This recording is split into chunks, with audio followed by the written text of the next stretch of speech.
How is it then, brethren? Whenever you come together, each of you has a psalm, has a teaching, has a tongue, has a revelation, has an interpretation. Let all things be done for edification. If anyone speaks in a tongue, let there be 2 or at most 3, each in turn, and let one interpret. But if there is no interpreter, let him keep silent in church, and let him speak to himself and to God. Let 2 or 3 prophets speak, and let the others judge. But if anything is revealed to another who sits by, let the first keep silent. For you can all prophesy one by one, that all may learn and all may be encouraged. And the spirits of the prophets are subject to the prophets. For God is not the author of confusion, but of peace, as in all the churches of the saints. Let your women keep silent in the churches, for they are not permitted to speak, but they are to be submissive, as the law also says.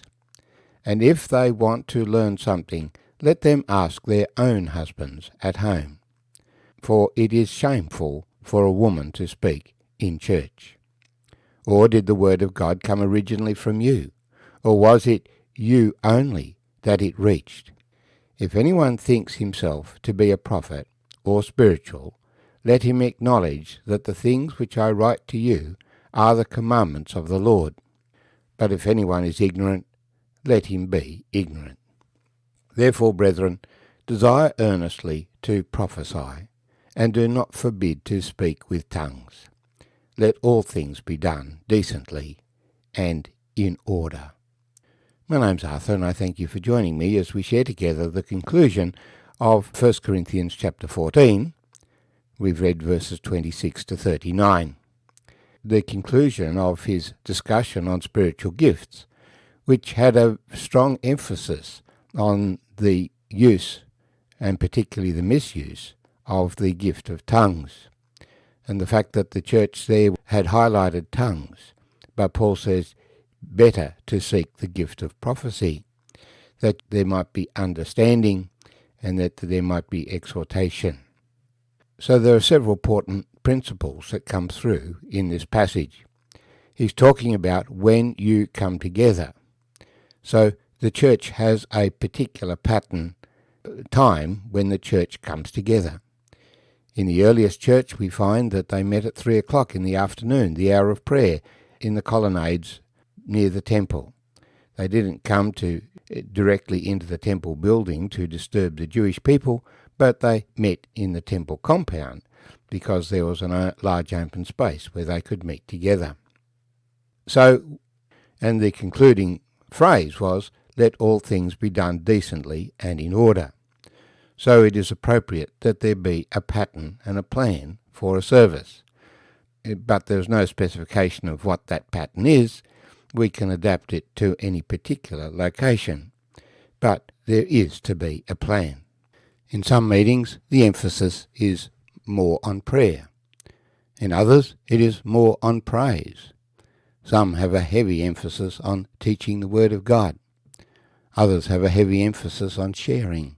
And some give prominence to the Lord's Supper. Whatever the emphasis, let the saints be encouraged and built up. When you come together, you are to be prepared. Whenever you come together, each of you has a psalm, has a teaching, has a tongue, has a revelation, has an interpretation. So bring something to share. They're not just coming to receive.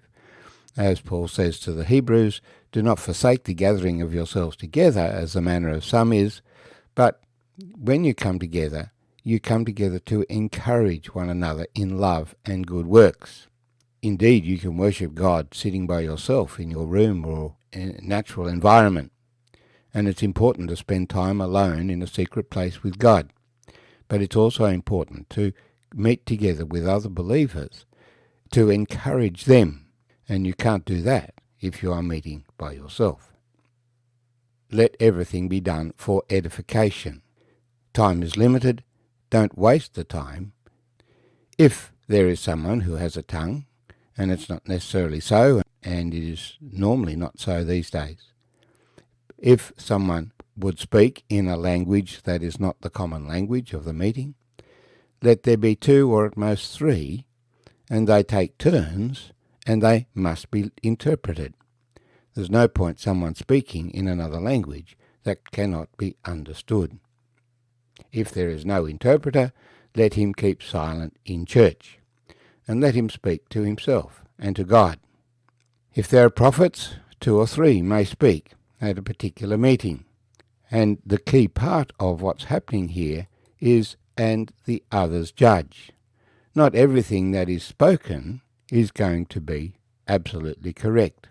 And so we are to listen carefully to what people say and sift through it and take hold of that which is in accord with the Word of God and let pass that which is not.